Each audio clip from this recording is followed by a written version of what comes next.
அன்னைக்கு அம்மாக்கு இது தேவையான்னு நினச்சேன். அந்த பாட்டி சாகிற வரைக்கும் எங்கள் அம்மா செஞ்சாங்க. எங்களை ஸ்கூலுக்கு அனுப்பிக்கிட்டே இருப்பாங்க. பாப்போ இல்லைவாங்கம்மா அவங்க ஃப்ரெண்டு வந்திருக்குன்னு நக்கல் அடிப்போம். நாங்கள் யாரும் போக மாட்டோம்.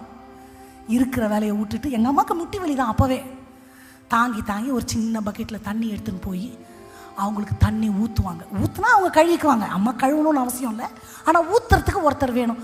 அவங்களுக்கு ஒரு கை இல்லை, ஒரு கால் இல்லைல்ல, தரையில் உட்காந்துன்னு எப்படி கழுவுவாங்க? கால் நீட்டிக்கிட்டு இருக்கிறாங்கல்ல.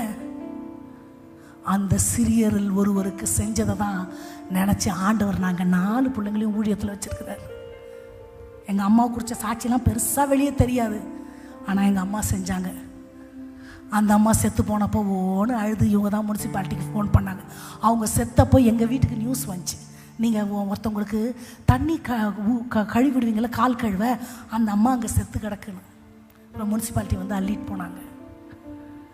இன்றைக்கி நான் அதை உன்னதமாக நினைக்கிறேன். அன்றைக்கெல்லாம் கிண்டல் பண்ணிட்டு தான் இருந்தேன், அம்மாவுக்கு வேறு வேலை இல்லைன்னு. ஆண்டவர் பிள்ளைங்களை நம்ம என்ன செய்கிறோம்?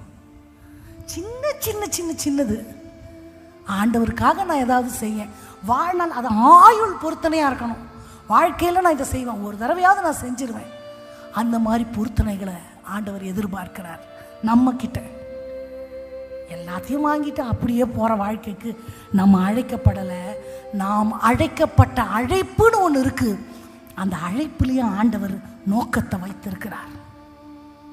அவருக்காக என்ன செய்ய போகிறோன்ற பொருத்தனை பண்ணிட்டு இந்த ஆலயத்தில் சொல்லிட்டு நம்ம போக போகிறோம். ஏதோ ஒன்று பாட்டு பண்ணாலும் சரி, வசனம் வாசித்தாலும் சரி, எனக்காகன்னு பண்ணுற ஜெபம் இல்லாமல் ஆண்டவருக்காக அல்லது பிறருக்காக.